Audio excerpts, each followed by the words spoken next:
For some young men, the regular school system and the new permissiveness isn't doing them any favors. They need structure and they need discipline in their lives, or they may end up getting into trouble.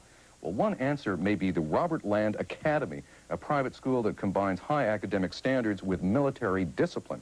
Kirsten Nielsen visited the academy and found out that it's not the Army, but it's close. Honor, loyalty, labor, courage, and commitment. These are words we'd all like to be remembered by.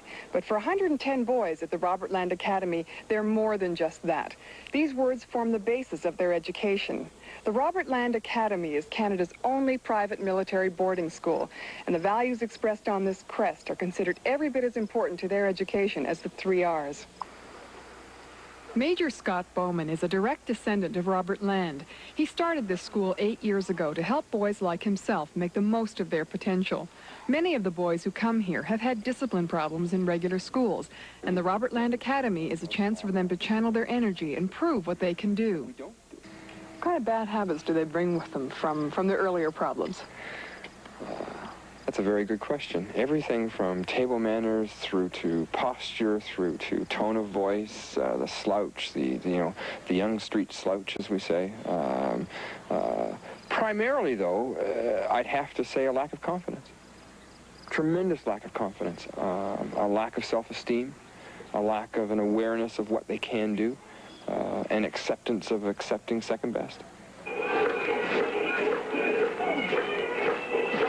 The Robert Land Academy is run on the British military system, with rewards for good behavior and discipline for bad behavior.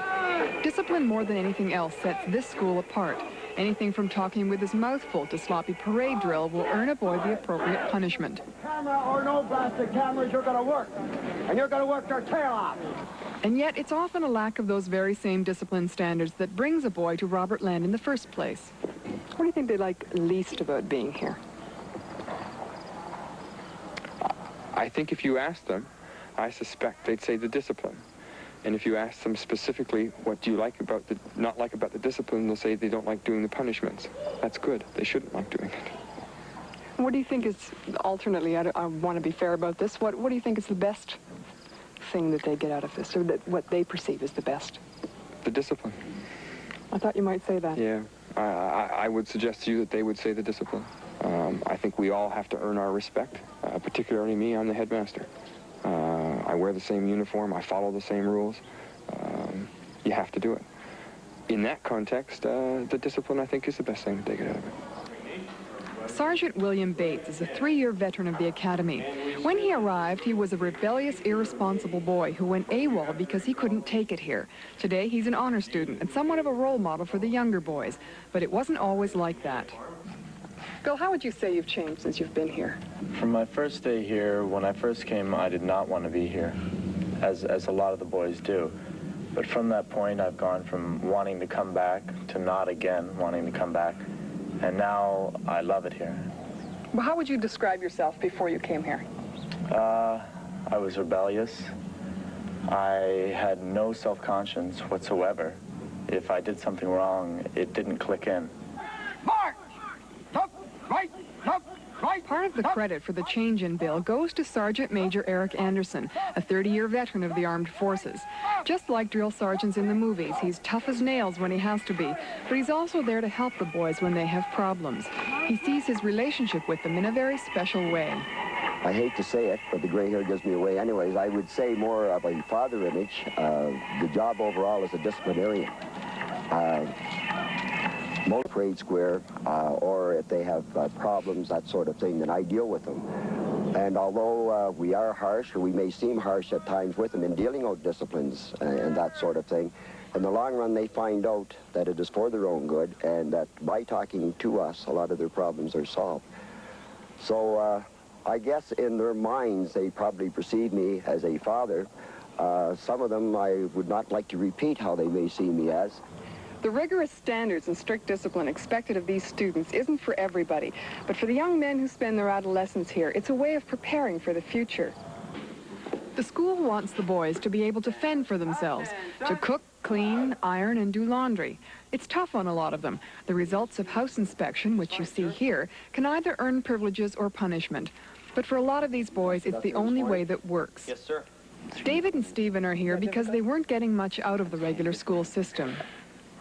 Well, like him and like most of the people here, if I had a problem in school or with discipline, my marks were not as good as they should be. I should be getting A's or something like this.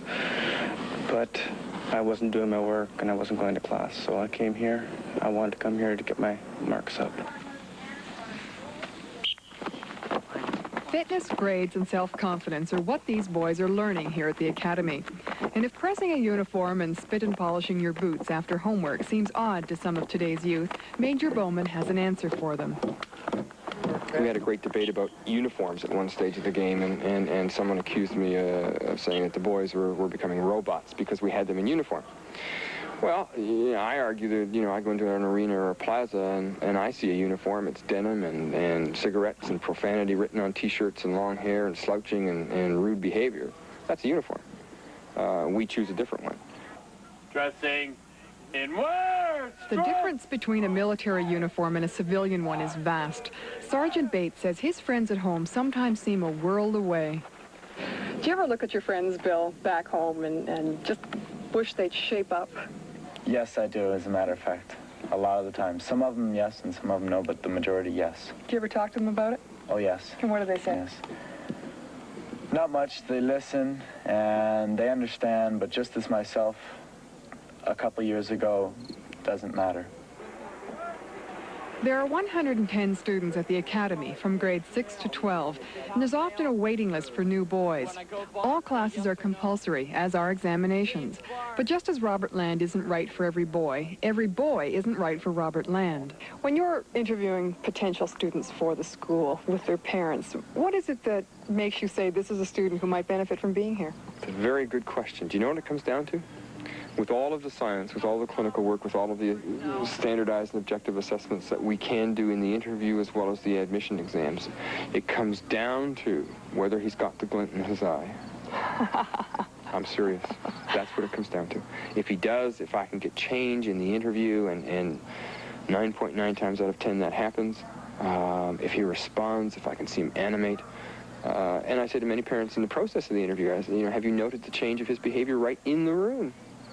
And they have. It's obvious. Then we can get him. And for the boys of the Robert Land Academy, that glint in their eyes represents the door that opens onto a new future of scholarship, challenge, discipline, and a whole new outlook on life.